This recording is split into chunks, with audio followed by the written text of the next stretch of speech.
Ladies and gentlemen, welcome back to the Exodus Media Network. Welcome back, welcome back, welcome back. As you see the title here, some of you are familiar with that word. I use it quite often, and the title of today's episode is Monkey. Now, a buddy of mine, he finds it quite hilarious that I say monkey quite a bit. And most people don't understand why I use the term monkey. So I'm going to explain why I use the term monkey. Some of you black people out here, you assume that it was a racial derogatory term. It has nothing to do with race. And if you think it has something to do with race, that's because you view yourself as a monkey. You bought into this whole thing that these racist leftists have put out here. And as a result of that, you identify with being a monkey. So if you're offended by the term monkey, that's your problem, not my fault. I could care less. But the reason why I use the term monkey, it's more so to identify you with and to point out a state of mind. A monkey's mind is inferior to a human's mind. And many of you, by the way you vote, by the way you act, by the way you think, by the way you react, you cause me to identify you as a monkey. In particular, when we're living in this information age, in this society, when information is readily available at our fingertips, and you're still running around here ignorant and stupid and identifying with something that's homicidal and genocidal, I've got to call you a monkey. So that's the story behind the term monkey. Now, if you want to continue to identify that with some type of derogatory racial term, that's on you. That's your business. That's because you insist on being a victim. You insist on being a victim of racism and systemic racism, but you won't get that over here because I've made it abundantly clear what that term monkey is about. So basically, if you continue on to think that the term monkey is based on the fact that they told you that you're a monkey, then you are a monkey. Well, first of all, we're going to address quite a few topics here today, and I'm going to rehash over some things because there's some very important consequential information, consequential things that people need to know. And I'm hoping that whether you've been here before or whether this ends up being your first time, that you take advantage of the information I'm going to disseminate, and that you will likewise disseminate it to other people. Let me go. I'm going to change the screen here for a minute.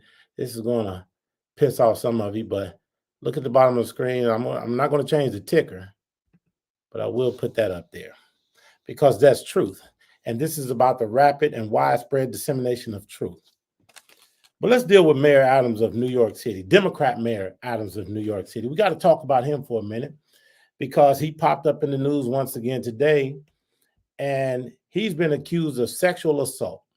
And this accusation stems from a so-called sexual assault interaction that took place 30 years ago in 1993. Now, when I saw this, the first thing that popped up in my mind is, well, he's a Democrat, so he identifies with and subscribes to the whole Me Too concept. Therefore, Mayor Adams, I'm sorry. No, I'm not. You're getting what you deserve. You're getting exactly what you deserve because you latched onto this whole Me Too concept and you got right in behind it with the rest of your Democrat friends. And the whole Me Too concept is a construct of the Democrat Party and Democrat Party politics. And now it's coming back to bite you in your ass, Mayor Adams. And I'm seeing it. I'm seeing this happen with a lot of people on the left. And to be quite frank, I'm very happy to see that it's happening because the only way we're going to get rid of this whole Me Too thing is it's going to have to come back to bite people in the left in their ass if we're going to get rid of this whole Me Too concept because I'm not buying it. You cannot automatically assume that a female is telling the truth just because she says that such and such happened to her at such and such time. You know, I've been a victim of that type of situation when I was in college. And someone told that type of lie on me, said that I had sexually assaulted her and had even drugged my cousin into the situation and said that he had sexually assaulted her as well. And the truth is, I had never ever been anywhere alone with this female at any point in time. And ultimately, It was proven by the authorities that she had made the whole story up, and she was kicked out of school.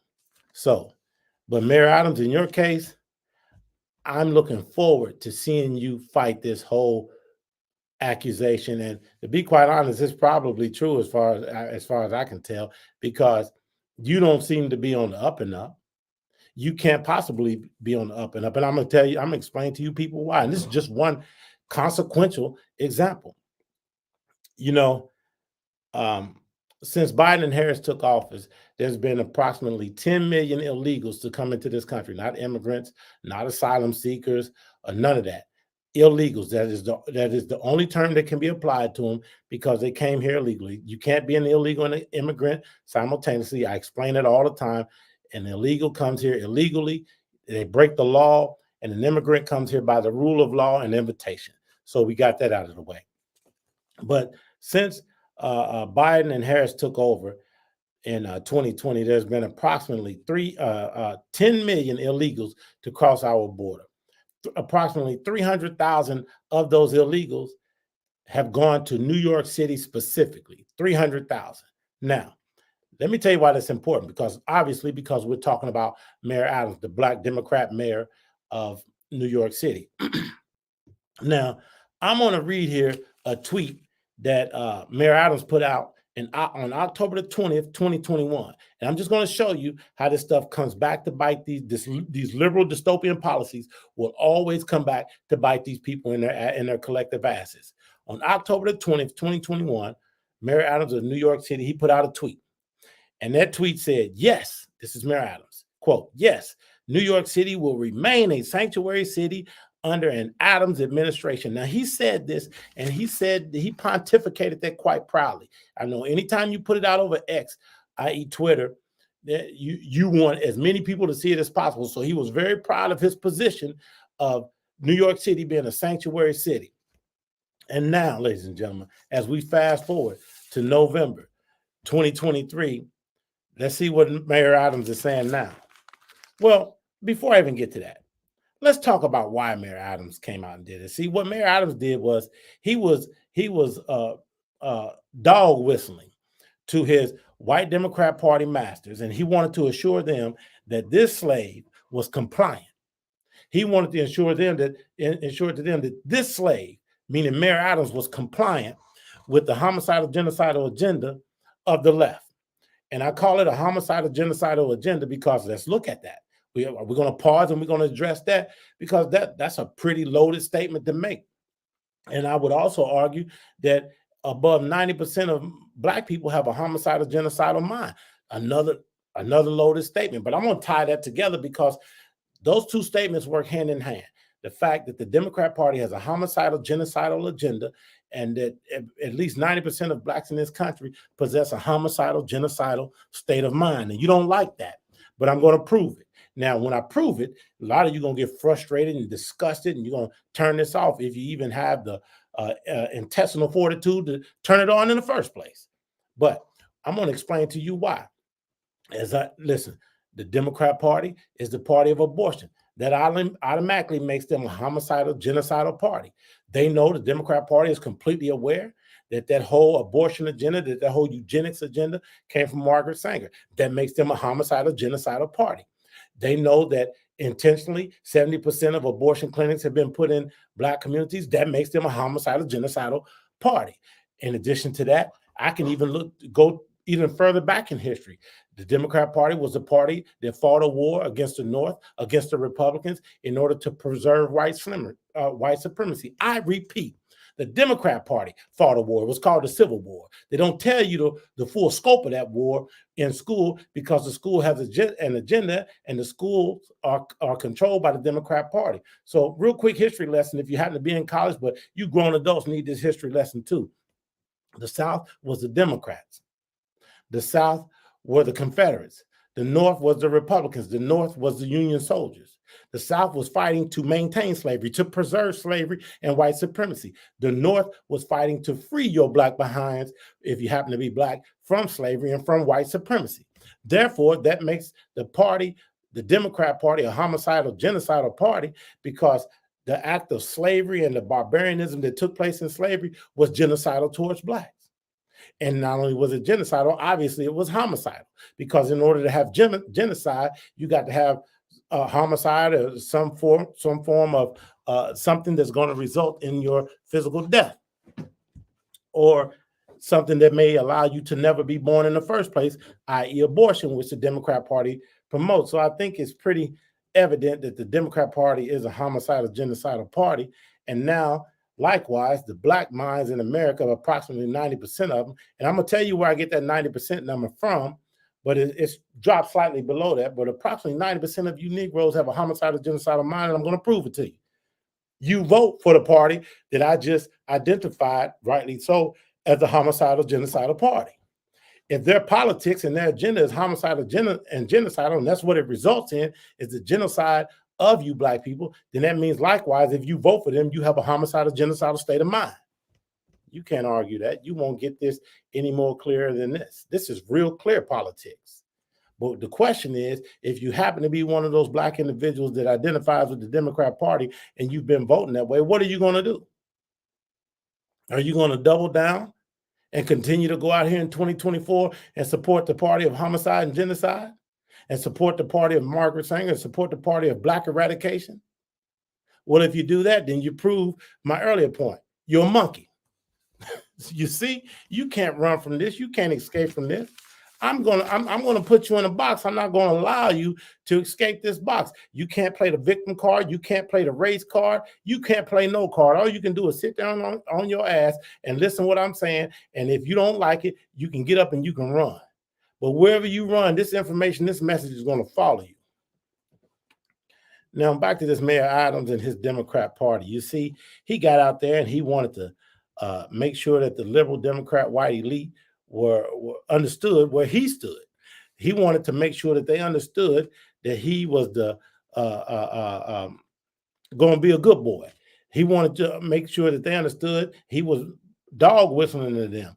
And the reason why he was dog whistling to them is because, listen, these campaigns are financed with money and they need big money. In addition to that, anytime you're elected, the campaigning never ends. So even though Mayor Adams had been elected, he was already campaigning for the next mayoral election up there in New York City. So he had to come out, and he has to come out and continue to say the things that he knows that his white racist Democrat Party master wants him to say, if he wants to keep that money coming in so that he can be reelected. And then and his true intentions to eventually seek higher office beyond the city of New York. So, you know, he's going to fall in line and he's going to do and say the things that needs to be said. But, you know, this step and fetch Negro, Mayor Adams, let me tell you something about him. He has now come out. Let's fast forward to September 2023, and I'm going to read something to you that Mayor Adams said in a speech, and I listened to the speech.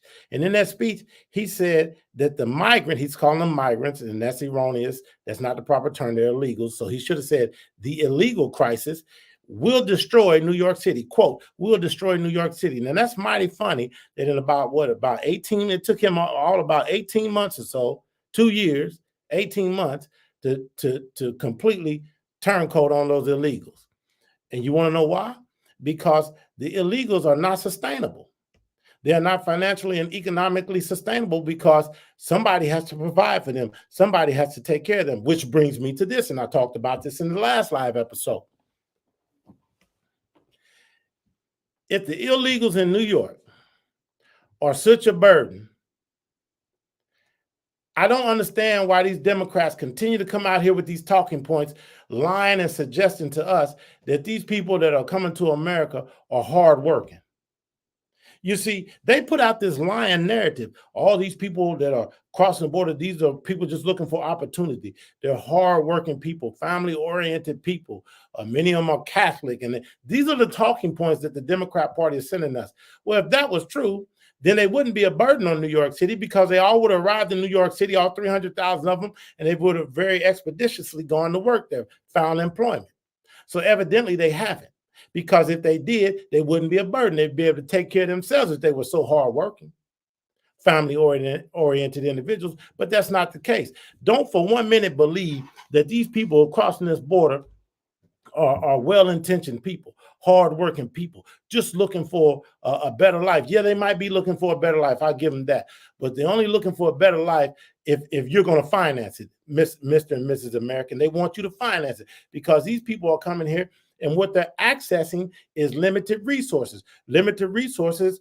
And let me be clear about the limited resources that they're accessing, because some of you Negroes, this is consequential information to you, and some of you white folks as well. They're accessing limited resources in the form of social services. That means, let me explain something to you. This social service pot, whatever it may be, whether it's rent assistance or utility assistance or food or whatever, it is not a bottomless pit. Do you understand me? It has a bottom to it. There's only limited resources there. And now you have 10 million new people that have crossed this border, tapping into these limited resources that were set aside specifically for American citizens. You should be pissed off. You should feel some kind of way. And if you're not pissed off, and if you don't feel some kind of way, what does that establish? That establishes the fact that you're a monkey. Your thought process is like that wild beast that swings from trees, because only a wild beast that swings from trees couldn't comprehend the fact that he's getting played by these Democrats. And y'all continue to run around here identifying with them. And the linchpin that keeps you identifying with them, what they lie to you about is the Republicans are racist. Y'all love to say that. That's your little talking point. When you use that talking point, you establish one thing instantly, that you're a dummy, because that means you haven't done any research. You haven't looked into anything. Because if you're using that talking point, it's obvious and clear to me that you don't know nothing about what I just said. Because if you knew what I just had stated, you wouldn't use that talking point. Because I just established inside of that talking point who the actual racist is. Because the Dixiecrats continue to be the Dixiecrats, and they haven't changed their stripes. They've only changed their geographical location. No longer just in the South. They're in the South. They're in the Northeast. They're in the Midwest. They're in the West. But because I'm here to tell you, the main attribute of a Dixiecrat was racial discrimination against blacks, okay? And the fact that they've changed how they discriminate doesn't mean that they're no longer a Dixiecrat, because they still continue to discriminate. I'll give you a couple examples of how they can discriminate against you. I've already given you some, because they're the party of homicide and genocide, and they make sure that these abortion clinics are in your community. They come and lie to you, and they've gotten you to subscribe to abortion, which is genocide. And that's the reason why the black population in America is 25% less than what it would have been had they not introduced you to this homicidal, genocidal lifestyle called abortion. Y'all better wake up. Y'all better wake up. And let me say this. This whole crisis that we have with these illegals was started by Joseph Robinette Biden. And Joseph Robinette Biden, as we all know, and if you don't know, just do a cursory glance or cursory Google and look at his racist statements. And you go to YouTube and type in Joe Biden racist statements, and you'll get a montage of videos and a montage of Biden's racist statements. And that his statements go back 50 years. You know, he's on record identifying little black kids with roaches. He's on record identifying black students, and a black school has been a racial jungle. And the list goes on. And you Negroes continue to run out and vote for him. And that pisses me off. That pisses me off. And this monkey Biden, because he is a monkey. He is an absolute monkey. Look at his state of mind. And I'm not talking about the deterioration that he has had as a result of this disease that he has. Now, we're not going to make light of that. But what I'm going to say, I'm saying prior to the onset of this mental neurological disease that he has, he already had that type of a mindset. He was a mental monkey. Because if you go back and you listen to him and you listen to his words and all the things that he said and did, and the fact that he was a plagiarist and he was constantly practicing plagiarism, that shows you that he's a mental midget, a mental monkey. So no, I'm not making light of the fact that he has this neurological decline. I'm not going to do that. And people do that, but he's just an old rickety ratchet dummy, and that's what he's always been.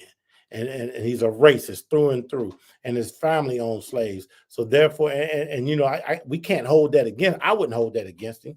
But I only mention that because many of you black people and you white liberals, you all are the ones that came out and said we need to remove all symbols of racism, and you are the ones that tore down statues that were erected 100, 150 years ago, as if those statues had have anything to do with anything. So since you want to reach back in history and talk about symbols of racism, then we're going to reach back in history using your logic and look at the fact that Joseph Robinette Biden and his family owned slaves. So we're going to reach back in history, and we're going to pull that history up, and we're going to put that veil of that history around him, and we're going to identify him, rightfully so, using your logic, with his history. And his history is one of racism and slavery. Therefore, you're full of shit when you say you want to remove all symbols of racism and you want to tear down these statues, but you want to go out and vote for Biden. You're a lying dog, a monkey. So see, you can't even be honest about what you claim to be honest about. You people are something else, running around here talking about removing symbols of racism. Now pay close attention, because I'm going to give you more consequential information, and I'm going to use some specific names and identify some specific people so that you can begin to wrap your mind around what's going on and who's responsible for this. Now, I'm going to mention a couple people here, and they're just part of this, what I call the grand scheme.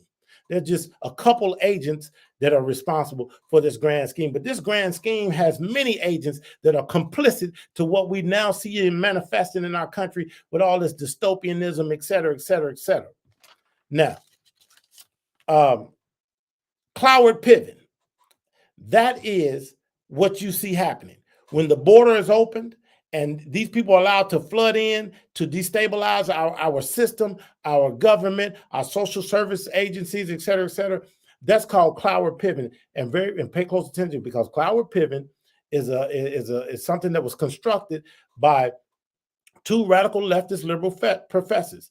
And what Cloward Piven is designed to do is designed to identify all of the different areas and things that they can do in order to put this overwhelming burden on our country and on our systems, so that they will collapse, so that they can then stand up proud like roosters and say, look, we told you this system didn't work. Therefore, you need to follow us, and we're going to fundamentally transform into a new system. Okay, because and that system is one of Luciferianism. It's demonic, it's dystopian, it's destructive, it's debaucherous, it's anti-American, it's anti-Judeo-Christian. It's all of the things that you shouldn't want to identify with. That's what this new system is, and all of this comes from the left. And this system is about crushing you and maintaining complete control over you and your lifestyle and your outcomes. And that's the reason why you see all of these dystopian changes taking place. They want to tell you when you can drive, how much you can drive, what type of vehicle you mandated to drive by 2035 or 2050 needs to be electric, and then you need to rely on wind and solar, which can't power my damn laptop. Ladies and gentlemen, listen. And you people, you run out there talking about we have to save the environment. We have to save the environment. That takes a whole lot of stupid nerve and audacity to run out here and think that you, some mere mortal peon of a human being, can save the environment that, number one, doesn't need saving. And if it did need to be saved, you're too small and insignificant to save it. So let me say this. Back to Cloward and Piven. See, Cloward and Piven are two radical leftist liberal professors. This is important. So if you want to take out a pencil and piece of paper and take notes or whatever, fine, because you should know this. Richard Cloward was a sociologist, an activist, and he graduated from Columbia University. He was an extreme radical leftist. He went to Columbia University, which obviously is an Ivy League school. I call it Satan's League, because I'm telling you that everything Luciferian and dystopian and destructive and anti-Judeo-Christian that has ever been presented as being legitimate in this country came out of the Ivy League. That's why I call it Satan's League. So these Satan League school, if you go and you begin to investigate, and I tell you what you do, it's so easy because we have technology at our fingertips. If you start to go out here and you start to Googling names and looking at what these people were responsible for, and you look where they went to school, I tell you 7, 8, 9 times out of 10, they went to the Ivy League, i.e. Satan's League. And I've told you before in previous podcasts that the primary place, that the apex of these Ivy League schools is the Harvard Kennedy School. They're at the head of all of this. And they're the ones that disseminate all this dystopianism down to the rest of the Ivy League. And the rest of the Ivy League looks up to them and looks to them for direction. That is, the Harvard Kennedy School is where all of this dystopian, ungodly death, destruction, and debauchery is actually coming out of. And I've done other podcasts. If you search back, you can see, and I might mention some. I mentioned some of the specifics in there. Some of this dystopian stuff that they're trying to do, and you better believe that it is real and as real as can be. Now, Richard Cloward, let me tell you something about him. His parents, his mother was a women's rights activist, okay? And his father was supposed to be a radical Baptist preacher. Now, if I look on one hand, you got this radical leftist women's rights activist. That's his mom. And his dad is his radical Baptist minister. Now, I don't know the details of what type of preaching he was doing, but let's just assume he was legit, somewhat legit. Well, the first thing we can ascertain is this, that they were unequally yoked. What business does a Baptist minister have getting with some liberal, leftist, radical women's rights activist? And that's the reason why, through that union that they formed, that unequally yoked union that they formed, that's the reason why they came out with this reprobate child called Richard Cloward, who I just told you about. That's right, I said it. When you put those two polar opposites together, that means they're unequally yoked, and they're going to produce a reprobate. And that reprobate is Richard Cloward, and if you don't think he's a reprobate, well, offspring. Well, look at all of that he's put, this dystopianism that he's put out here that I've already told you about some of it. You see, Richard, let me tell you what else Richard did. And Obama turned around and did this when he came into office. But see, these are the people that Obama was influenced by. These are the people that Obama learned from. These are the people that the university professors that taught Obama learned from. Now, Richard Cloward was responsible for growing the welfare rolls in America, and one of his primary concern was increasing the welfare rolls. Now, listen to me, ladies and gentlemen. I didn't say his primary concern was getting people educated and gainfully employed. His primary agenda, what he was out doing, was getting as many people as possible on the welfare rolls. Now, you tell me how horrible is that? But remember this: the left, the Democrats, these Marxist liberals, they're the ones who came up with the concept of never let a good crisis go to waste. And I've even said time and time again, they not only believe in never let a good crisis go to waste, but they'll go so far as to manufacture a crisis in order to have that crisis so that they don't have to let it go to waste, so they can use it for their dystopianism and their dystopian agenda. Well, the reason why he wanted to increase the welfare rolls, the reason why he wanted to increase the welfare state, and if you go back and you can look at how the welfare state grew tremendously during this period, the reason why he did this was, and towards the tail end of his lifetime when he was doing this, he's deceased, he's passed away, but his wife isn't. We're going to get to her, Piven. We're going to get to Piven in a minute. Right now we're dealing with Cloward, and here very briefly we'll be dealing with Piven. The reason why he wanted to increase the welfare state is the same reason why Joseph Robinette Biden and Kamala Harris, who is the border czar, opened the borders and allowed 10 million illegals to flood in to our system, compromising our system, is because, as I told you earlier, their whole agenda, the whole premise of Cloward Piven is to collapse our system by overburdening our system and crushing our system so that they can stand up and say, look, we told you it didn't work, but we have this new fundamental transformation that we want you to get behind and follow. We're going to take you on into the future. This is their thought process. This is their thought process. And if you want to get an idea of their thought process to help you wrap your mind around this, I suggest that you go to your local library or to your local bookstore and you purchase Brave New World and you read Brave New World, and you'll get a good idea about dystopianism and these radical leftist agendas. And Brave New World was written in 1931, published in 1932. These progressives, these liberals, these radicals, they've been at this for a long time. They go back here in America as far as the 1880s, maybe even further, but I can certainly say as far as the 1880s from what I've uncovered. Ladies and gentlemen, listen. These people want to collapse what I call, you may call America, you may call it the United States. Here's an area I want you to pay close attention again.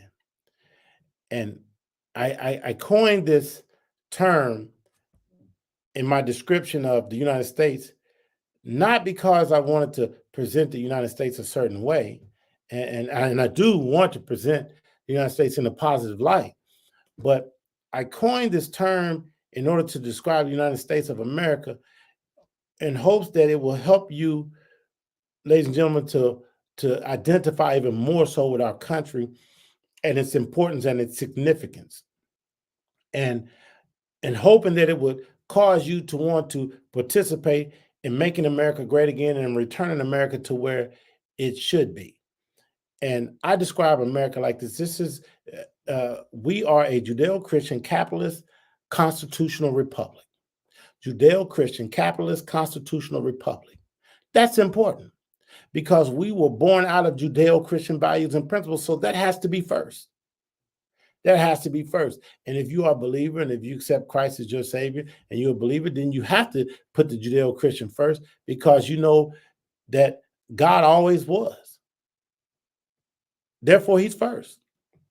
And we are a capitalist-based economic economy. We're all about capitalism. And let me tell you why capitalism, I put capitalism even before I said constitutional republic. And I'm going to tell you why. Because when I look at, and granted, I know that the importance of the Constitution and us being a republic and how important those documents are, and they're one of a kind because we've survived so long as under those documents, and we flourished under those documents and the principles of those documents. But capitalism, ladies and gentlemen, is the reason why life expectancy all around the world has risen since the beginning of the Industrial Revolution. And the Industrial Revolution is most important as it manifested itself here in America. We led the way. We led the way in inventions and medicines, et cetera, et cetera, et cetera. So all that you see, you know, we are that tide that raised the whole world up. But that's a privilege. That's a privilege and a blessing. And that is only the situation. That is only the reason. The only reason why we have had that privilege and had that blessing is because we were founded as a Judeo-Christian capitalist constitutional republic. This country traditionally has put God first. Its founding fathers put God first. Now, I don't want to hear about this. The founding fathers, yeah, I know they had their flaws, but most of them didn't have the flaws that you believe that they had. It was just a few, okay? Because many of them did not agree with a lot of the things that were going on at that time as it related to slavery. So stop with that. Now, let's see where we're going next. Okay, we're going to talk about Francis Fox Piven. I said Cloward Piven. Richard Cloward was the liberal leftist professor that married the liberal leftist Professor Francis Fox Piven. And you can see Francis Fox Piven, if you go to YouTube, you can see her arguing with probably the greatest mind in modern America, which I would argue is Thomas Sowell. And he's a black gentleman for many of you that might not know, because many of you, I'm shocked at how many people are not familiar with who Thomas Sowell is, but he might be the greatest thinker of our time. So if you go to YouTube and you put in the search area, Thomas Sowell, Francis Fox Piven, and watch her debate, watch this radical leftist female try to debate this man. She's outclassed. And everybody that has ever come up against Thomas Sowell have been thoroughly outclassed. And that's an American hero. See, now I'm going to have to pause here a minute again, because this is what just jumped on my mind. And a lot of you people ain't going to like this. And I'm sorry that you're not going to like this, but this only shows how depraved your mind state is. And if you have a depraved mind state, look where you're headed. Because we talk about monkey, look where you're headed. Why is it? It's a problem. in America that of the 40 million black people, all 40 million of them know who Tupac is. Arguably all 40 million. And all 40 million that are aware of who Tupac is hold him in high esteem. Hold him in high esteem. And I can guarantee you that maybe 5 million black Americans know who Thomas Sowell is. And of the 5 million that are aware of who he is, let's say approximately 4.5 million hold him in high esteem, because the other 500,000 may not hold him in high esteem because they're these black sellouts, these black Democrat voters, these sellouts. So they wouldn't hold him in high esteem because what he's saying is the exact opposite of what they're saying and what they subscribe to and what they believe. So let me say this. It's a sad state of black America when all of y'all know who Tupac is, but very few of you know who Thomas Sowell is. Tupac made I repeat, no contribution to America. Thomas Sowell has made a very deep contribution to America, a very impactful contribution to America. And if you 40 million, 35 million black people, other black people that aren't aware of who he is, would find out who he is and do more than just a cursory glance into discovering who he is, it would transform how you think. You would no longer subscribe to this victim mentality. You would no longer describe to these racist Democrats that are leading you down the path of genocide. And I'm glad that I thought to bring up this whole Tupac situation, because I'm gonna hurt some of you here again. As I said, Tupac made no contribution to our society. Now, you so-called hip-hop heads and the people in that industry, Tupac. I mean, you can't name one thing, one contribution that he made. I tell you what, he popularized the whole thug culture thing. And what has that led to? The concept of thug, which comes from the term thuggy, which was an Indian individual that was a murderous thief. Okay? That's where that comes from. And Tupac popularized that whole concept of thug and thug culture. Well, where has that gotten us? Gangster rap and Tupac popularized this whole thug culture, and that has done nothing but put tens of thousands of black boys and girls in the graveyard. That's all it's done. You tell me one benefit of thug culture. I challenge you to name me one benefit of thug culture other than death, destruction, and debauchery. Because if you go and you listen to the music, this rap music, this gangster rap, this Tupac rap, and it's all about death, destruction, and debauchery. He's angry and he's fighting. And here's what I find to be so amazing. If you go back and you look to when he was in Vegas and he's stomping this guy out, come on. Isn't that a direct contradiction of what y'all try to claim that he now represents? When you can't show me one time where he represented what y'all claim he represents, which is something positive and something that contributed to the culture, you're a fraud for saying that he's something more than what he is. Now, keep it real. Just say you like his music. Just say you like his raps. Just say you like how he delivers his raps. But don't you dare sit up here and be disingenuous and act like he was saying anything worth hearing. Anything that was a positive contribution to society, in particular black society. There ain't no way in hell you're going to convince anybody with a real mind that was true. And y'all sure as hell don't want to go through the challenge of putting his lyrics up on the screen and we read through his lyrics, his songs one by one. He wasn't saying nothing other than death, destruction, and debauchery. And as a matter of fact, I think it was very disingenuous for him to bring all of that anger and frustration that he had and release it to the world and all these impressionable young hearts and minds, and then you fill them with that same rage and that same anger. And look what it has resulted in: thug life, thug culture, and death on top of death on top of death on top of death. You people better get out of here. That's the problem. We can't be honest about anything as Black people. We got to sit around here and say, well, Tupac this, he was great, he was it. No. And I challenge all you Negroes that think Tupac was positive. Tonight, this is your homework. You go read his lyrics, and then you go and you watch Thomas Sowell's videos, and you tell me who you should be subscribing to. And quit letting your children listen to that mess. Go in there right now and get rid of and delete everything, all the rap music, foul filth that they done downloaded, and you put videos of Dr. Thomas Sowell and Dr. Walter E. Williams in place of where you're going to delete all that thug life filth, that old trash music.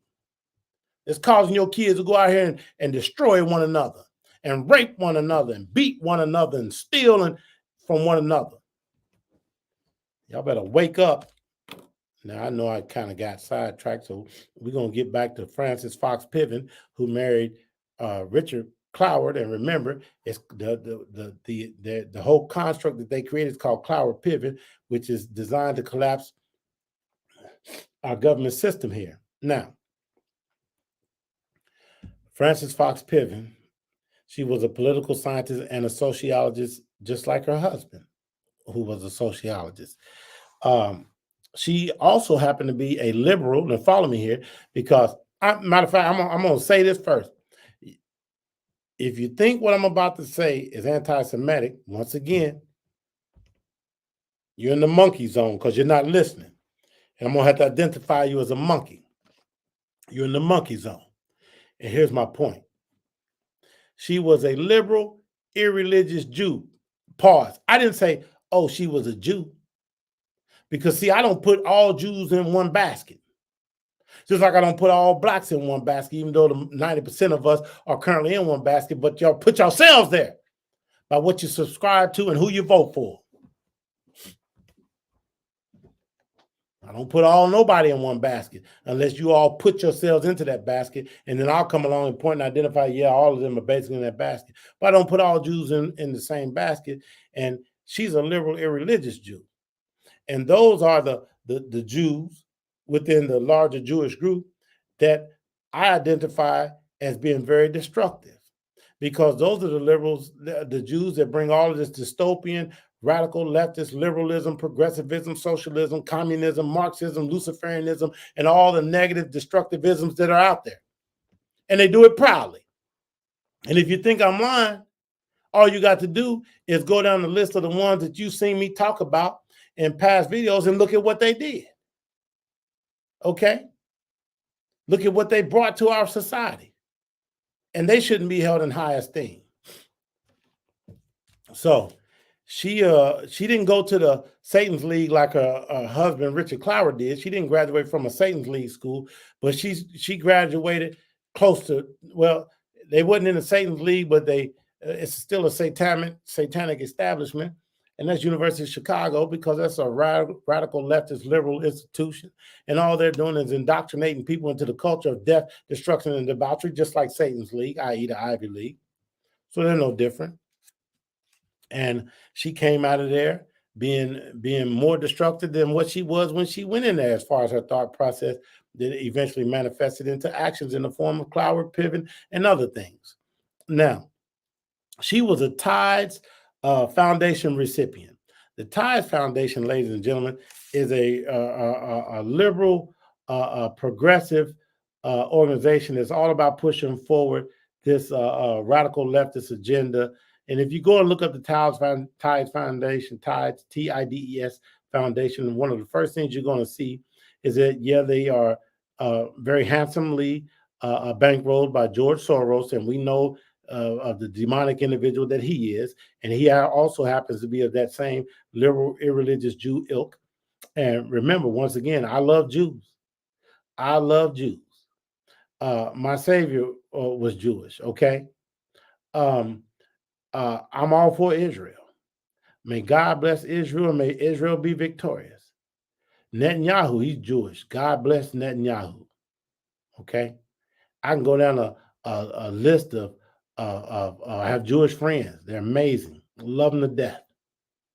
love the state of Israel and all Jewish people, all 15, 16 million of you around the globe, even the ones that are liberal irreligious Jews. I still love you, but I want your agenda to be stopped. You see how I make this so clear so that y'all can't come out here and call me an anti-Semitic? Oh, I don't think nobody loves Jews more than me. You got 7 million Jews in Israel, 6 million, approximately 6 million Jews in America, and the other 2, 3 million scattered across the globe.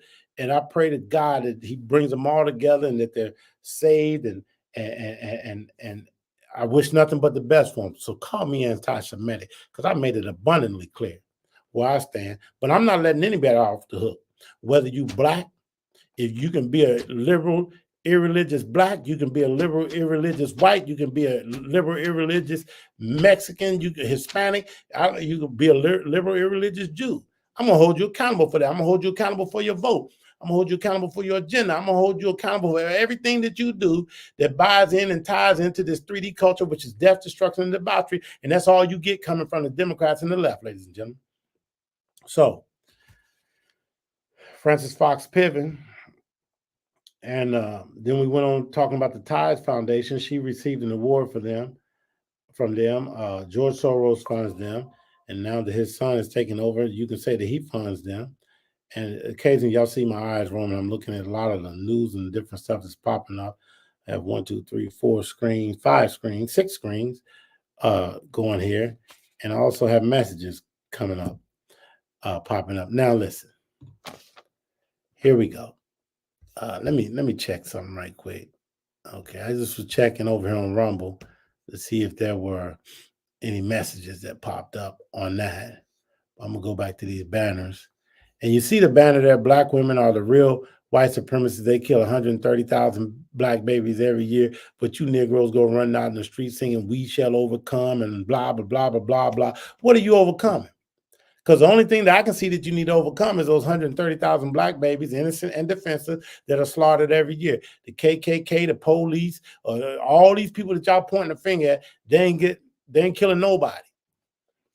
And approximately 230 to 250 black people die every year in a police-involved interaction, but more white people die every year in police-involved interaction. So what do you got to say about that? Nothing. But as far as these 230, 250 black people approximately that die every year during a police-involved interaction, notice I didn't say they were murdered by the police. I said they died during a police-involved interaction. And the reason why I say it like that, to make it abundantly clear, that I just don't sit up here and assume it's the policeman's fault, and 99 times out of 100, it isn't. And we have statistical information that validates and verifies that. So every argument that you Negroes have is dead on arrival. All your arguments are dead on arrival. So what you need to do is buck up. I'm tired of all this ridiculous. No, we're not gonna do that. Hold on. I'm gonna keep that there. We'll keep that there for a while. We'll keep that there for a while. Let me see if there's anything else I want to share with you, ladies and gentlemen. Very briefly before we move on.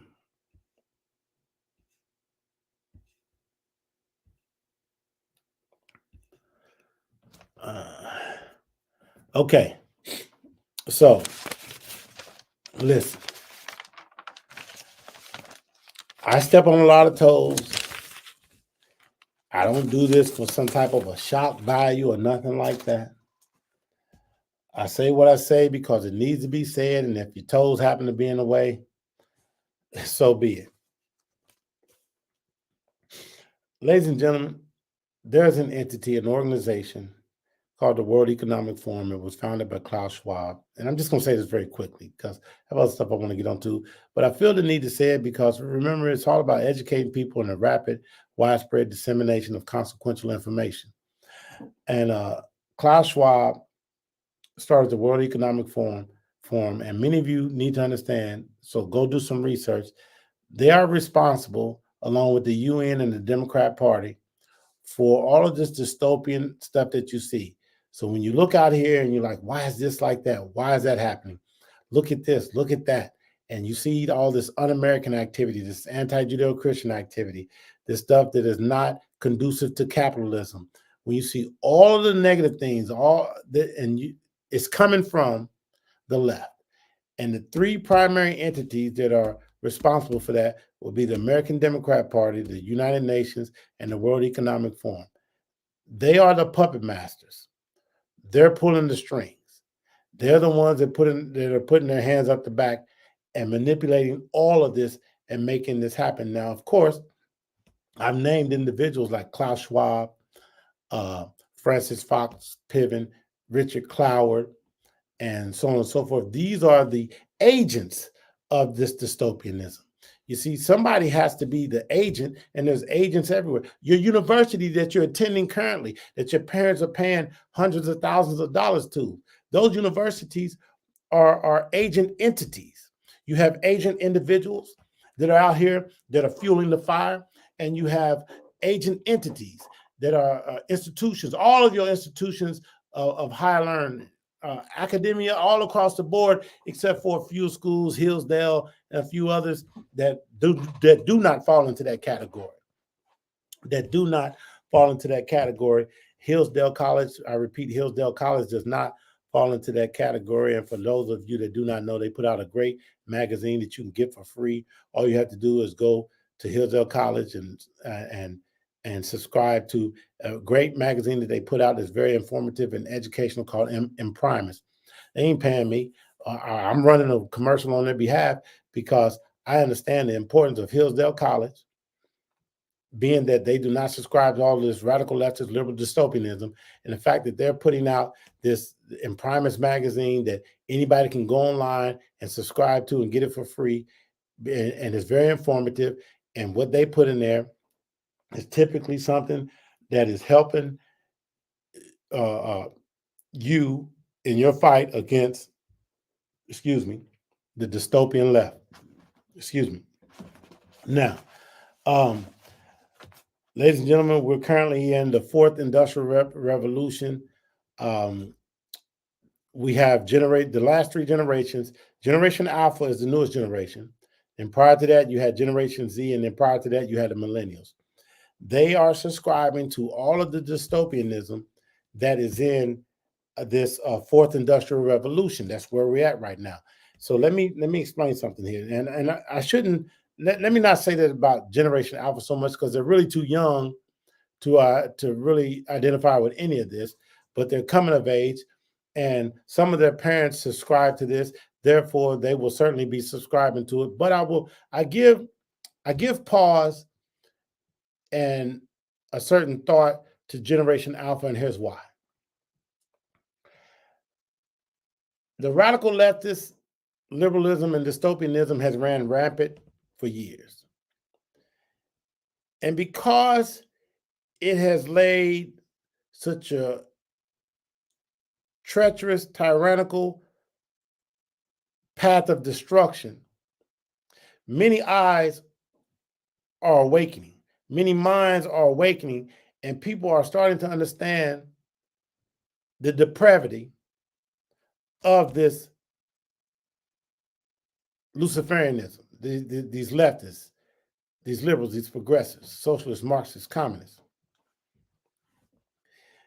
And as a result of these eyes opening to what is really happening, many of these people that are giving birth to Generation Alpha have grown up and shared their whole liberal ideology. And this is good because as they shed their liberal ideology, they have a sense of urgency as it relates to making sure that their kids, this Generation Alpha group, does not subscribe to this.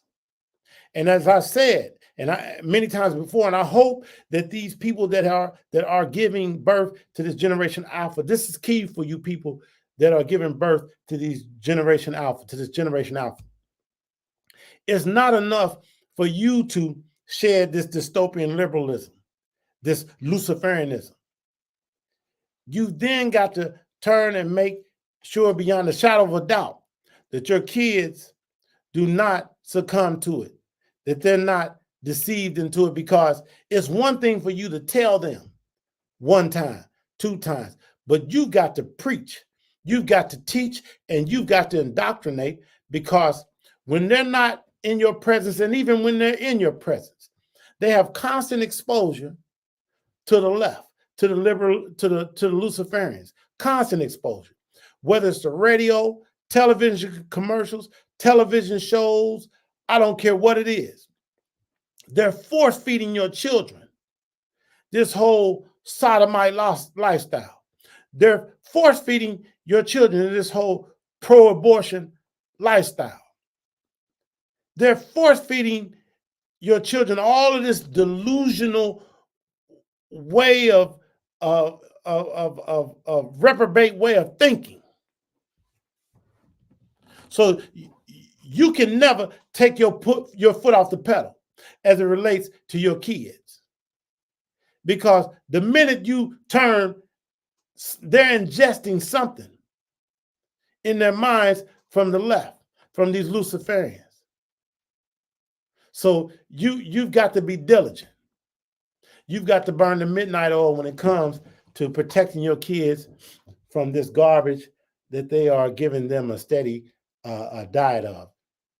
So please, by all means, do not take your foot off of the gas. And I've talked about this in past episodes, but I'm going to mention this because I feel like people are going to see this that are unfamiliar with me saying this in the past.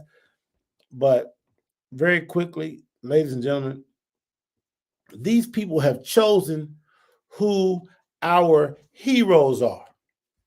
These people have chosen who our heroes are, and that's a problem.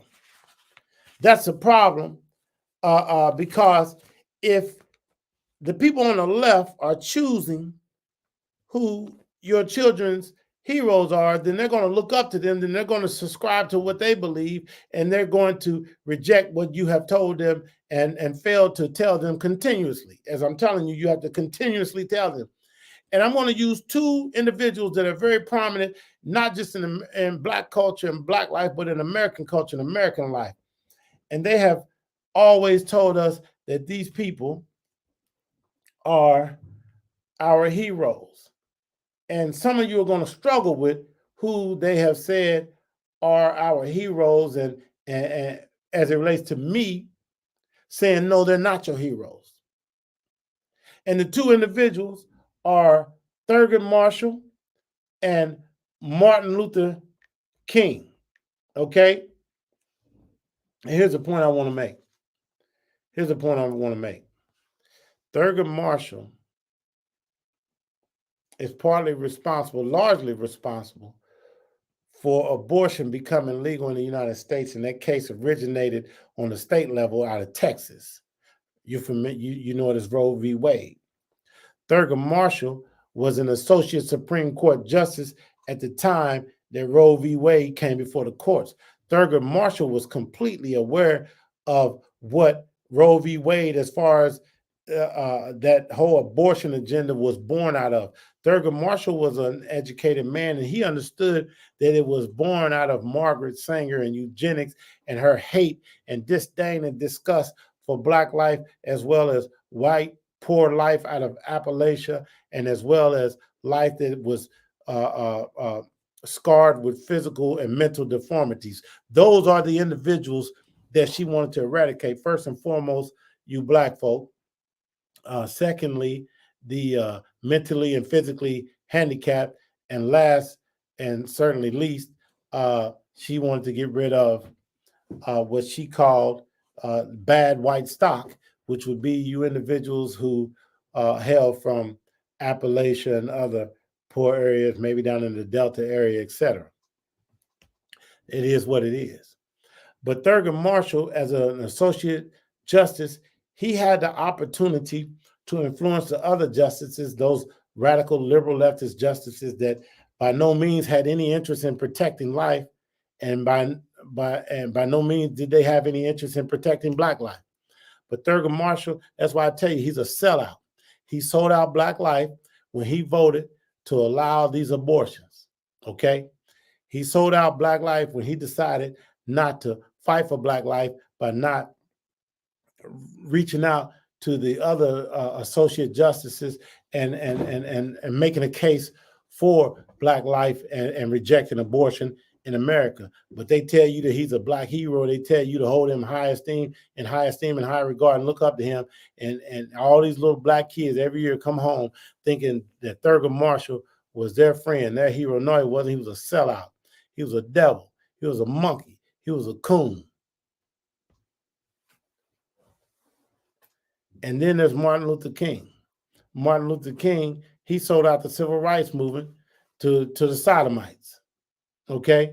He's the one that was responsible for selling it out to the sodomites and Bayard Rustin and all the rest of these characters that had latched onto it, and they wanted to promote their agenda as civil rights and even ahead of civil rights and Black civil rights.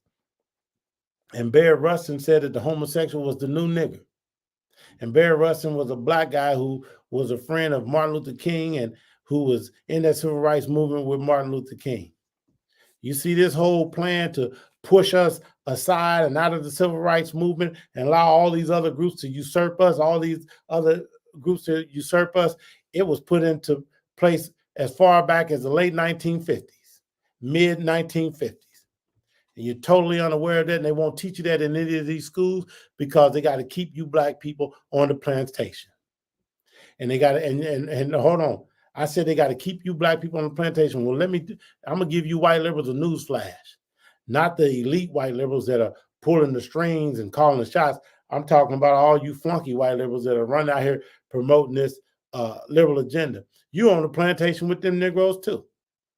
News flash. You a slave because you subscribe to this dystopian liberalism. Your life is destroyed because of it. And they got you so thoroughly tricked that you run out here and continue to champion that whole liberal leftist ideology.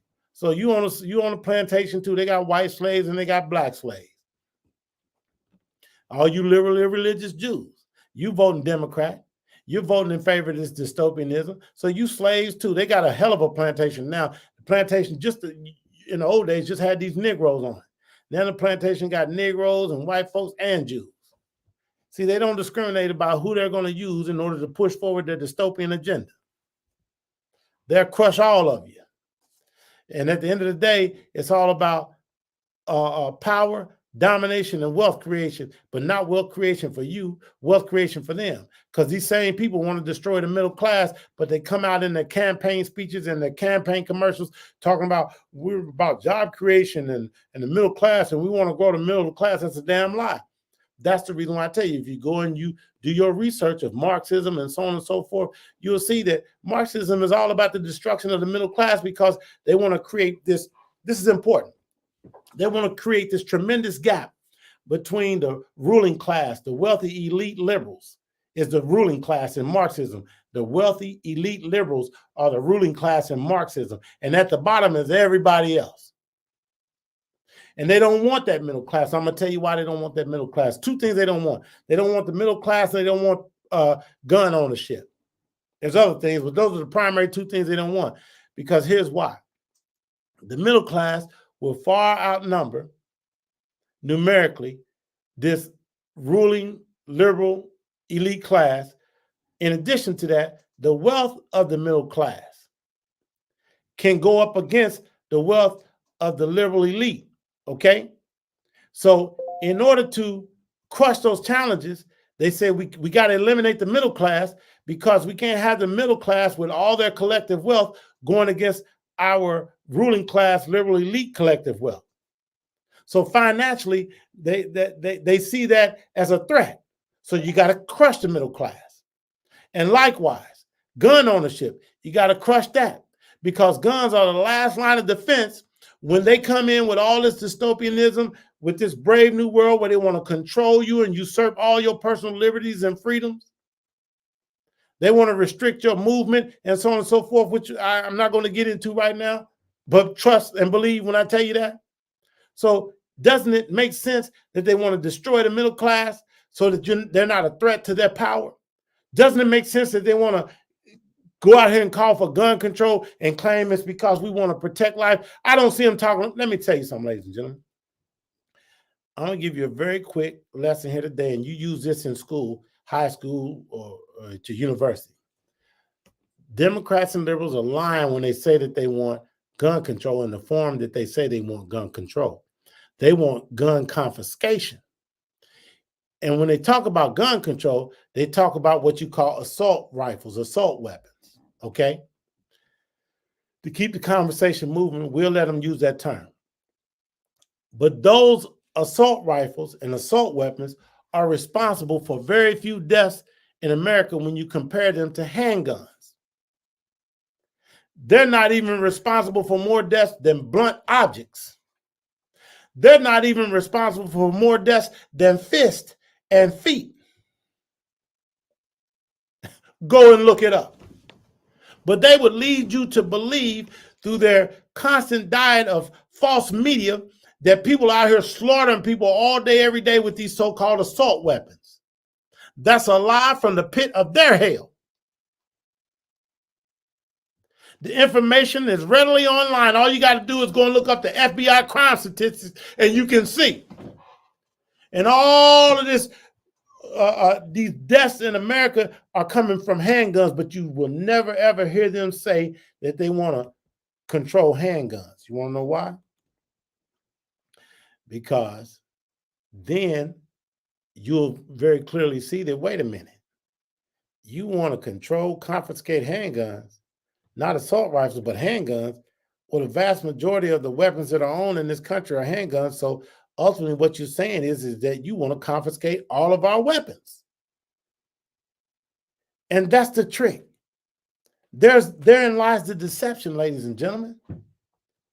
Therein lies the deception. I'm going to say this right quick, and because like I say, I'm equal opportunity with this. White males, you got to step up. I'm 1 hour and 6 minutes into this. White males, you got to step up.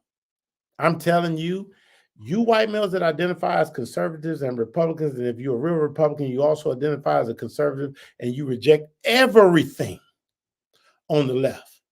Everything, because many of y'all want to run around here talking about the log cabin Republicans and we embrace them like Ronna McDaniel, okay? She's the head of the RNC.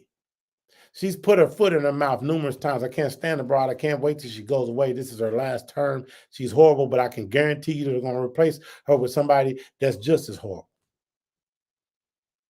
And Vivek Ramaswamy, who's an absolute monkey. See, he's slick though. But Vivek Ramaswamy, he's up there talking about, I wouldn't mind. I think a good replacement for Ron McDaniel would be, what's his name, Scott Pressler. Now, if we are the party of Republicanism and conservatism and Judeo-Christian values, how in the hell would it make sense to replace Ronna McDaniel, who's really a rhino and a liberal, with another rhino, another liberal, a log cabin Republican, Scott Pressler? If you don't know what a log cabin Republican is, that's the LGBTQ Republicans, and Scott Pressler is a homosexual. You see how they're diluting your party and destroying your party from within because y'all want to sit back here and allow all this in? Ladies and gentlemen, I'm going to give it to you one way, straight up. Castor oil with no chaser.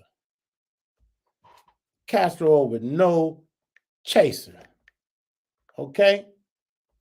Let me make sure. Yeah, that's his name, Scott Pressler. He claims to be an American activist. Ladies and gentlemen, he's no different than Bayard Rustin. And I told you about Bayard Rustin. Bayard Rustin was Martin Luther King's buddy. Now, I'm going to go over this real quick. He was Martin Luther King's buddy. He was a black civil rights activist during the time of King. And he infiltrated the civil rights movement with an agenda of promoting the sodomite lifestyle. And understand this. Scott Pressler is just a modern day Bayard Rustin. He's a modern day Bayard Rustin. He's going to step up and he's going to try to say all the right things. He's going to try to say the conservative things. He's going to try to say the Republican things. He's going to try to say the pro-capitalist things. And he's smart enough to do that.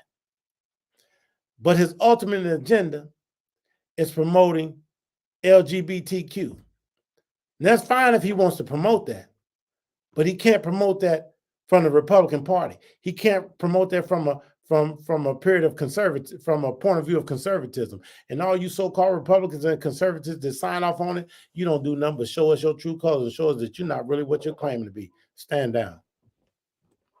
Listen, I'm not playing. I make it abundantly clear that I'm not playing. I said, white males, you got to step up. If you're a white male conservative, you got to step up. You got to stop letting your kids go to these universities, get baptized and indoctrinated in liberalism, and then come out here spewing all this liberal nonsense and wearing pink vagina hats and carrying on because, hey, I know you hate to hear it, but a lot of these kids that are running out here promoting all this dystopian liberalism and all this anti-Judeo-Christian activity, they come from conservative households because you didn't raise them kids right, because you wasn't paying attention to them kids. So you better go out here and get them kids, and you better reel them back in and get them right. And the young ones you got, you better spend a lot of time with them, and you better make for damn sure that you got them baptized and indoctrinated into Judeo-Christian values and principles. I'm putting that out there because you need to be told. You need to be told. The purpose of all this excessive spending that we have in the United States of America, that's cloud pivot. They're trying to spend us into the abyss. That's to collapse the system so that they can say America, so they can say that capitalism doesn't work. So we got to move over to this new system. So understand, ladies and gentlemen, that's the reason why Republicans are always saying, let's cut back on spending. Democrats always want to spend, and increase spending and increase our debt with China. Their intention with all of this spending is to crush capitalism. Capitalism organically will always fix itself, rewrite itself, and improve itself.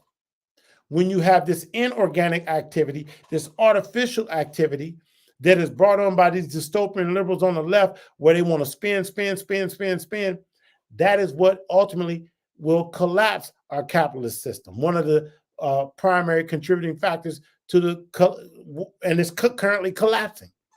So that's the reason why us conservatives say we got to cut this spending. We got to cut this spending because we understand that we can spend ourselves into non-existence. Ladies and gentlemen, I'm tired. I'm tired of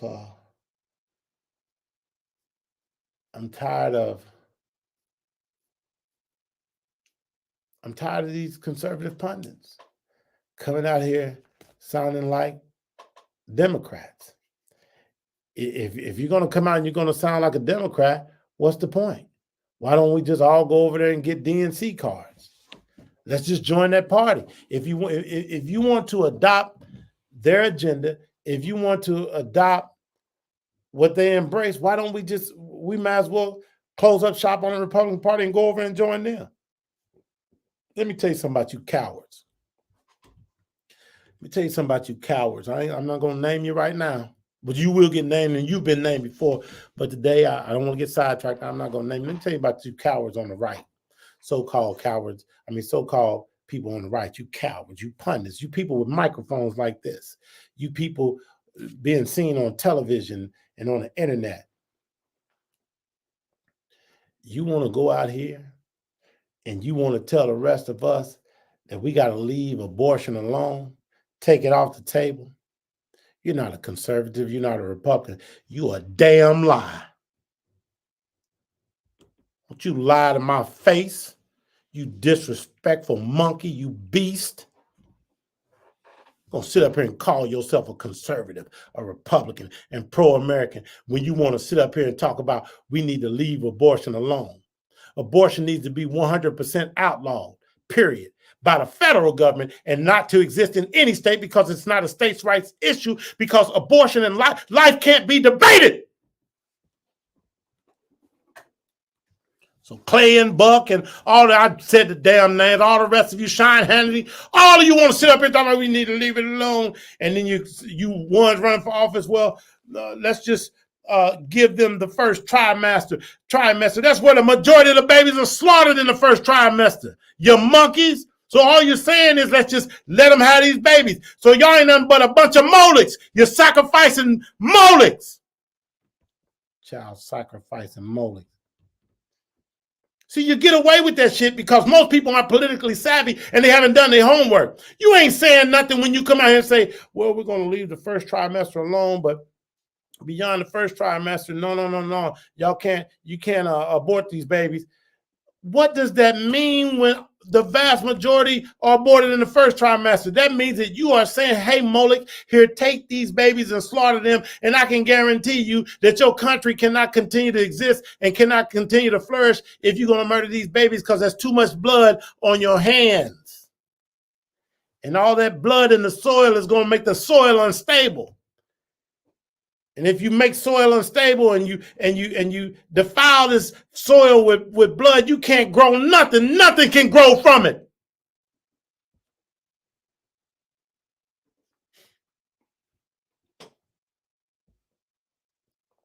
Listen,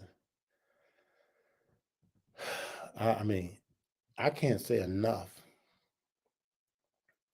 about the. I can't say enough about you so-called conservatives. I mean, and if you could see the anger that is currently inside of me as it relates to conservatives and Republicans being frauds, and you're making our party look bad. You're making the party of Douglas look bad. Oh my Lord. And even on a local level, when I look at the counties and the chairman in these counties and the state chairman, and you put on these suits and ties and you walk up and you smile and you talk and you speak at the pancake breakfasts and the Lincoln dinners and so on and so forth, and you say all this stuff and people sit out there and they clap and they come up and they shake your hand afterwards and you feel validated, but you're a fraud. And the people that validate you, they're frauds. They know damn well you ain't shit, and yet they continue to validate you, and you continue to go up there and pontificate about nothing. You will never ever come out here and speak to something in a rugged way, the way you should. You will never come out here and address the real issues. You want to sugarcoat everything. I can't stand you guys. I know you guys. I know you guys through and through, and I don't like you. And you're no different than these dirty little democrats that's running around here promoting all this 3D culture. You're no damn different. As a matter of fact, you're cowards, and the only reason why you're willing to sacrifice these babies by saying let them have the first trimester, and the only reason why you're willing to say okay, we're gonna embrace the LGBTQs, and the only reason why you're doing all this is because you're cowards, because you're afraid of the fight. You don't have no fight in you. They done broke you.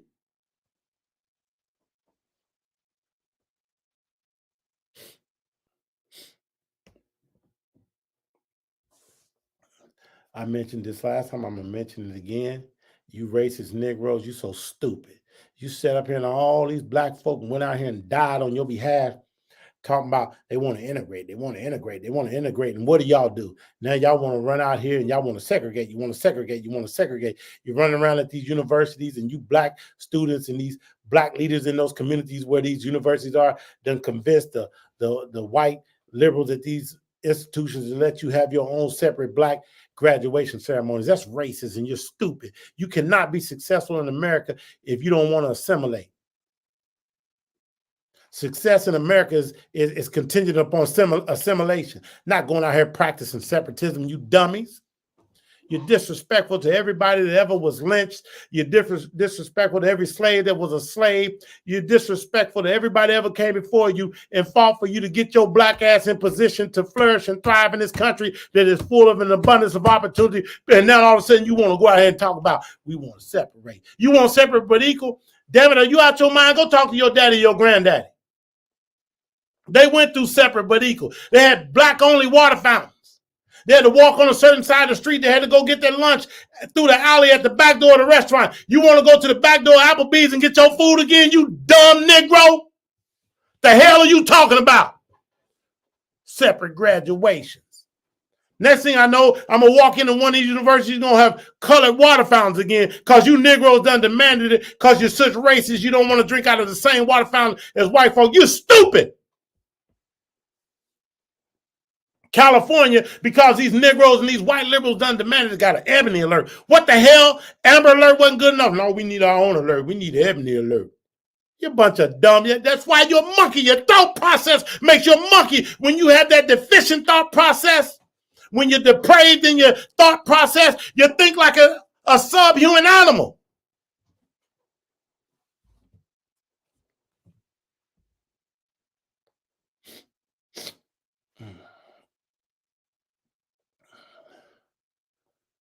And you Negroes, you running around here identifying with Hamas, talking about you pro-Hamas, pro-Palestinian. Let me tell you something.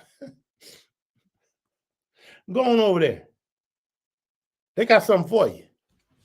Go on. If you think, let me tell you, people like Hamas, people like Hezbollah, people like all these radical groups, Islamic groups,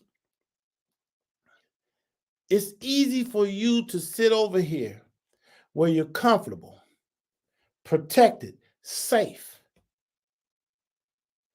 and to sit back and say, I'm for Hamas.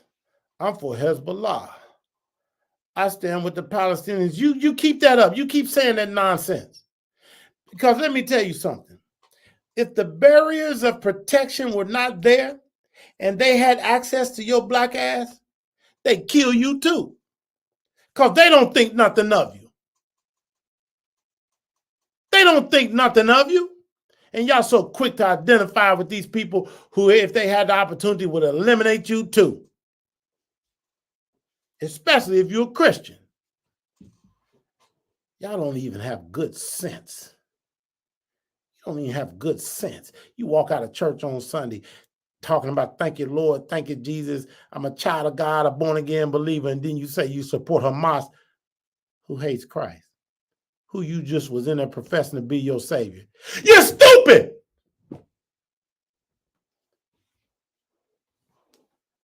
I don't sugarcoat. You want somebody to sugarcoat for you, you go listen to Sean Hannity or somebody.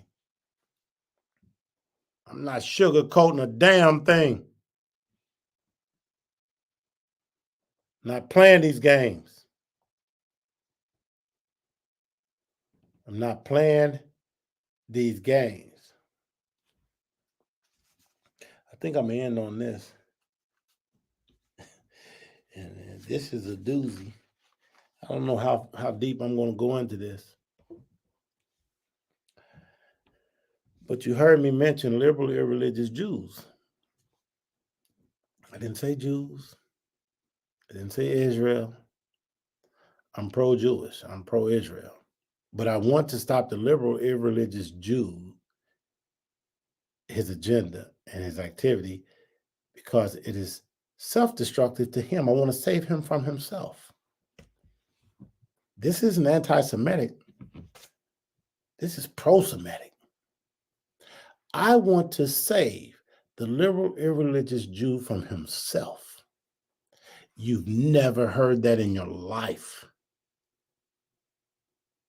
Because people do not even think past the tip of their nose. I'm the first person that you heard identify the liberal, irreligious Jews as who they are and what they're responsible for. But now I'm telling you, because I love these Jews so much, I want to save them from themselves. And here's how we got to do that. Here's what I'm talking about. The reason why they need to be saved from themselves is because they overwhelmingly vote Democrat, voted for Obama, voted for Hillary, voted for Biden. And those three individuals, in spite of what they tried to say and put out here, have been very anti-Jewish and very anti-Israel. Those individuals have empowered Iran in their effort to develop nuclear weapons. Obama, in particular, was very slick about it. He created a scenario that he claimed would eventually lead to Iran never becoming a nuclear power and packaged it and sold it to you as though this was the thing to do to make sure that they never become a nuclear power. You see, here's what I'm telling you. He can get away with that because he knows no one is going to look at the details of the deal that he made with the Iranians. Nobody's going to look at the fact that in spite of the deal that was on the table, they were ignoring a lot of the components of the deal and simply going on business as usual, working towards the development of a nuclear weapon. And that's dangerous because these people every day they go on record saying that they're going to destroy Israel and America. They're on record claiming that that's what they're going to do every day. And Biden sending a $10 billion aid package to these people. Obama sent $150 billion in under the cover of darkness in a plane and sent it over to these Iranians. Now, why would Obama send Iran $150 billion under the cover of night, figuring we wasn't going to find out about it and figuring it wasn't going to make the news? And once it made the news, he tried to explain that away, and he was successful. As far as the people that voted for him, I'm sure you all bought it, but most of you didn't even know he did it. That's the proof that these people are anti-Jewish and pro-Iranian. And it's no secret. It's no secret that Obama's handler, who lived in the White House with him and his wife, was born in Iran. And her name escapes me right now, and I see her face. And you know what? I'm going to take the time. I've got to look this up. I bet it comes up. And I know it just like I know my own name, but right now, Valerie Jarrett. Valerie Jarrett. Now, some of y'all think I'm just talking. Valerie June Bowman, born November the 14th, 1956, in Shiraz, Iran. Democrat Party is the party that she belongs to. She is the one that took Obama when he was at his lowest political point in Chicago, when he was being embarrassed in Chicago, when it was evident that he was not going to have political success in Chicago. And she saw to it that he got the proper financing. She saw to it that all of the obstacles were removed from Obama, and she helped propel Obama to where he needed to be politically so that eventually he could make it to where we all know he made it to, and that is to the office of the President of the United States. And there's other players that contributed to that, other very prominent people that contributed to Obama being selected as President of the United States of America. Thank you for tuning in, ladies and gentlemen. As usual, I'm going to ask that you hit the follow button, or if you're watching on YouTube, hit the subscribe button. As usual, I'm going to ask that you share this, whether you make a link and text it to friends and family, or send it by email, or whatever means or method, post it on your social media, whatever you do. I would appreciate it if you help me to disseminate this. And last and certainly but not least, at the bottom, you see it scrolling across how you can contribute via Venmo. There's Cash App, and then there's PayPal. I've made it abundantly clear what the Exodus Media is about. The goal is to be able to go live Sunday, Monday, Tuesday, and Wednesday. And Thursday. That's 5 days. But also it's about the rapid and widespread dissemination of the things, the truth, the things that other people are not willing to say. And there's a lot more yet to be revealed. A lot more yet to be revealed. There's certainly consequential information. And also I'm going to be revealing over these airways exactly exactly what you can do as an individual to fight against this, because if you're simply complaining and throwing that phone brick at the television screen, you're doing nothing. You're actually in alignment with the enemy, and you are a part of the enemy if you're not out here opening your mouth, knowing what to say so that you can have an effect on people and change hearts and minds. So I'm going to lay it out. I have a pamphlet that I'm going to be releasing. It's not completely ready to go. It will be ready to go hopefully here soon. You'll be able to get that pamphlet from me, and you can take that pamphlet and you can get them in any bulk, any quantity that you want. And I suggest to you that you study the pamphlet and you then disseminate these pamphlets. Leave them. I said this before. Leave them in doctors' offices. Leave them at bus stops. Leave them on the bus. Give them to your kids. Tell your kids to take one to school and drop it on the floor. Just get it out there so that people might pick it up and look at it and read it and be transformed. And I will also suggest, by all means, before you distribute this pamphlet, when you get these pamphlets, before you distribute this video, before you turn it into a link and send it to whoever you're going to send it to, take the opportunity to pray that it has a profound and proper effect on those that it might be disseminated to.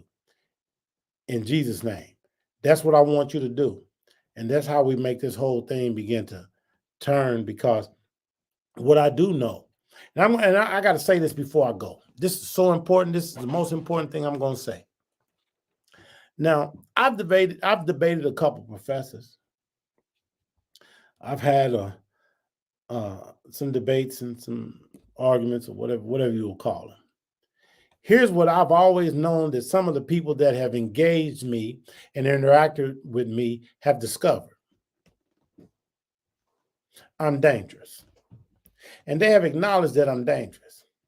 And they have acknowledged, because what you've heard here tonight is just a smidget of what's really going on with the Exodus Media Network.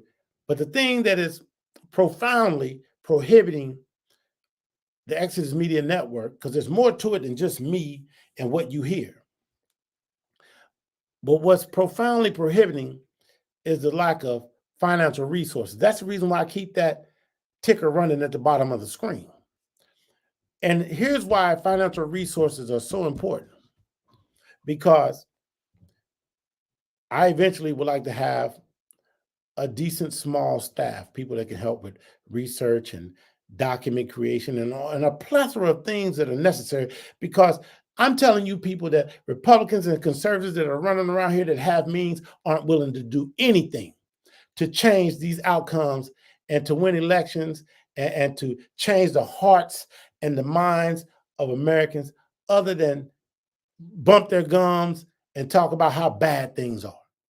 They have the resources to create social media and social media sites. They have the resources to do things, but they won't do it. There's many things that they will not say because they're afraid of getting canceled, and they're afraid of losing financial resources. Here's the point I'm making is this. I ain't afraid. But even more importantly is, I'm telling you that I have the formula. I have the formula. I have the antidote.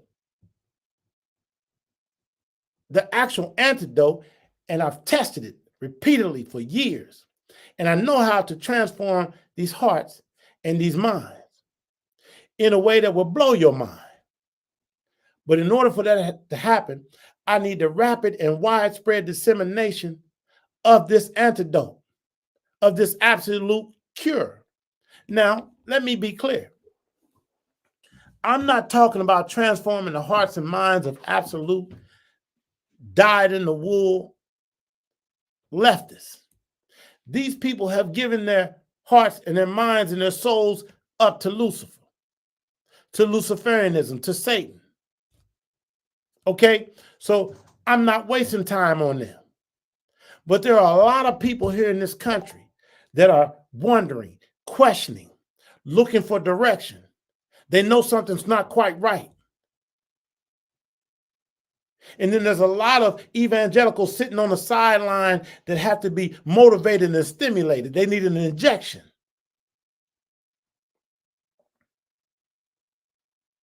And I'm telling you, what makes me dangerous is that I have the antidote. I have the antidote.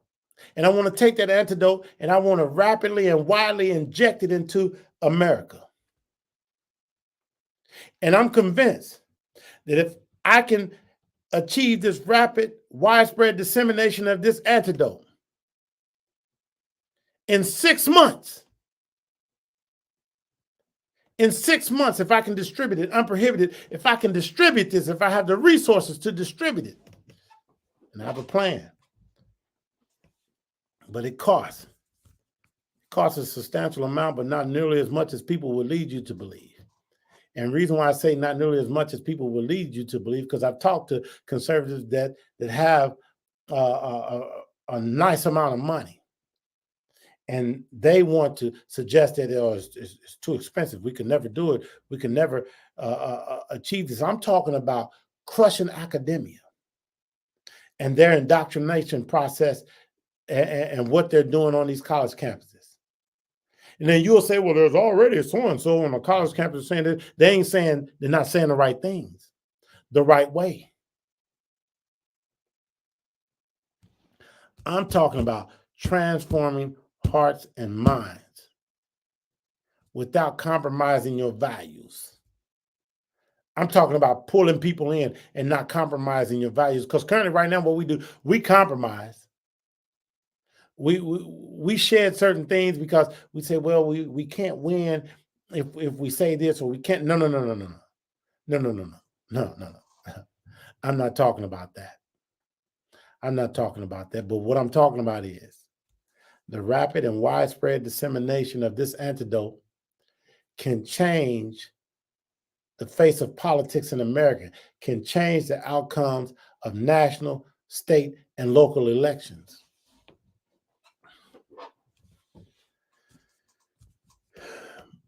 But it costs. But I'm bold enough with the proper funding to do it. It's already constructed. Just got to put it to work, disseminate it, bring individuals on board that can help with this whole rapid and widespread dissemination. There ain't nobody in this country that claims to be on the right that's willing to do this, that can do this, that has put this whole thing together. You see, that's the reason why they say we just got to win. You notice they always say we got to figure out a way to win. We got to win. We just got to win elections. And then they tell you, well, in order for us to win elections, we've got to stop talking about abortion and stop talking about LGBTQ. And they say we just got to take whatever they throw at us and embrace it and make it a part of us. This is what they're telling you. Your party, your Republican Party, your conservative party. This is their formula for winning. And none of these people are going to support you because you capitulate. The only way you're going to get souls to the polls, you know, they like to say that on the left, the only way you're going to get these evangelicals up off the sideline, off the bench and into the game, the only way you're going to be able to combat what these people in academia are teaching your kids, whether it's at the junior high, high school, or collegiate level, the only way you're going to be able to do this is to go directly after their hearts and their minds, and I have the antidote. I have the antidote. And I don't care what you think, what you say. I'm going to get what I need, whether you are part of it or not. And when this happens and we have this transformation, we better do the right thing with it. See, I'm not, y'all, Trump won in 2016. Y'all ran out there and, well, Trump won. And then everybody went on vacation. Everybody went home set on their ass. Y'all went back to just doing how you wanted to do. And that was a time to double, quadruple, and triple, quadruple down. Because y'all said, okay, Trump won. He has it from here. Trump has it from here. We're all going to go over here and do whatever. Trump will do it. He's our man. If he can't do it, no one can. You're stupid. Sitting back thinking Trump can do it. And all y'all got to do is go back. Listen, Trump did what he had to do as far as what he did in order to win that election. He did his part there. And then after he got in office, he did some of what he needed to do, but much of what he needed to do went undone. And it needs to be done. And I'll give you a quick example. Get that damn wall built. That's one. Designate cartels as a terrorist organization, terrorist entities. That's two. Build up the military to unprecedented levels. That's three. And stop it. I ain't doing military industrial complex. Shut up! Y'all play that card. I'm not a damn war hawk, but y'all play that card too much. No, the industrial military. I don't want this massive. And the military in and of itself is not an industrial military complex. So you all use that term so loosely. I'm talking about building up I want the most well-trained soldiers. I want the best equipment, the best technology, the best readiness. I want a wall on the southern border. I want a reinforced northern border like we've never seen. I want to stop these F1 and M1 visas that are going to all these Chinese and Indians and Saudi Arabians and all these countries that I listed in another video shouldn't have these M1 and F1 visas. Why are we helping those that want to compete against us and destroy us? Why are we fueling their fire? We got to stop these work visas, as I said, in the F1 and the M1 visas. We got to send all these foreign students home immediately, whether it's in the colleges or the vocational schools. They got to go. They got to go. Now look at how brazen China and Xi are dealing with us. China only got to where they got to because they've extracted all of their resources and information and technology from us. We gave it to them, starting largely with the Clintons.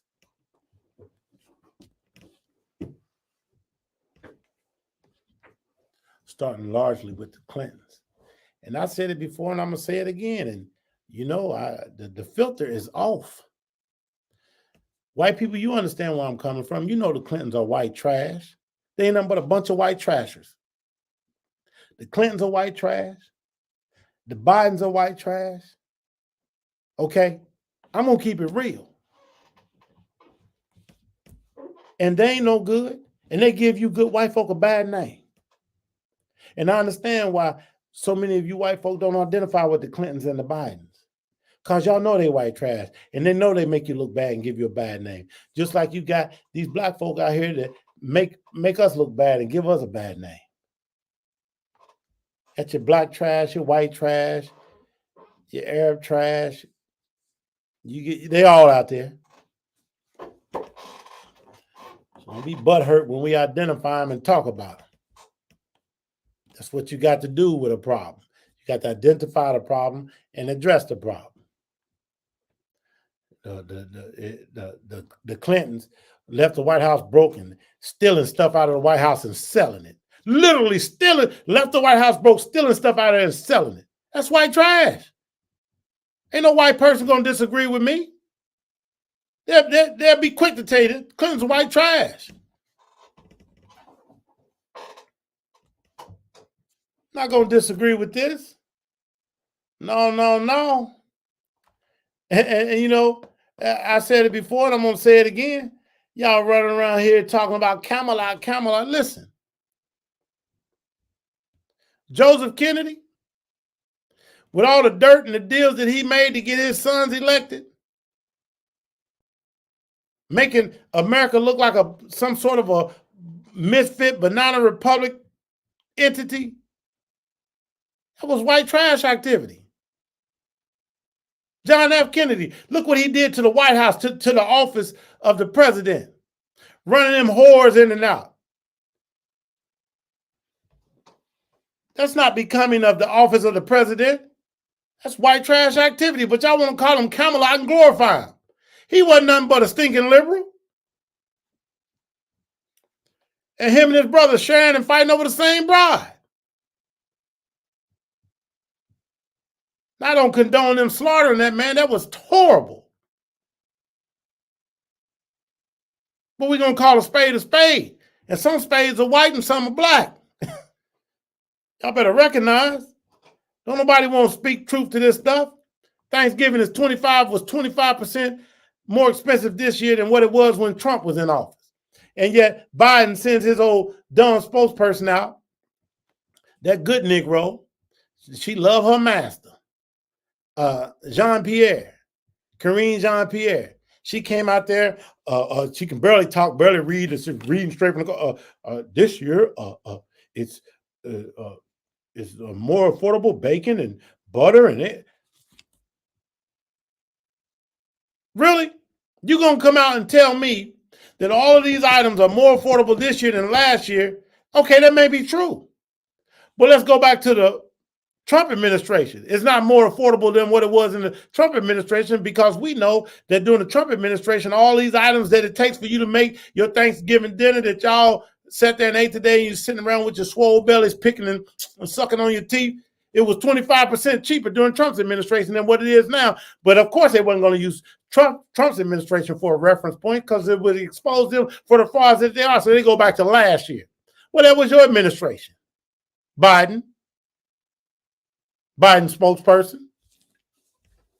compared to a different administration, so we can see what it really was. And all you people sat there, you Democrat voters, you idiots, sat there and you looked at CNN and MSNBC. Look, oh, Bidenomics, it's cheaper this year than it was last year. Praise the Lord, thank you, Jesus. Especially you black folk, y'all fall for anything. Y'all fall for anything. I can pick up a dead dog and shake him and stand behind him and talk, and you'll swear him down. That dog is talking on his own. Y'all sitting up here. Oh, it's cheaper this year. Tell that brother to step back to the podium and compare it to Trump and his administration. 25% is a lot. That means if you're spending $100 this year, you would have spent $75 during Trump. That'll fill up your tank and give you enough to go get you a burger.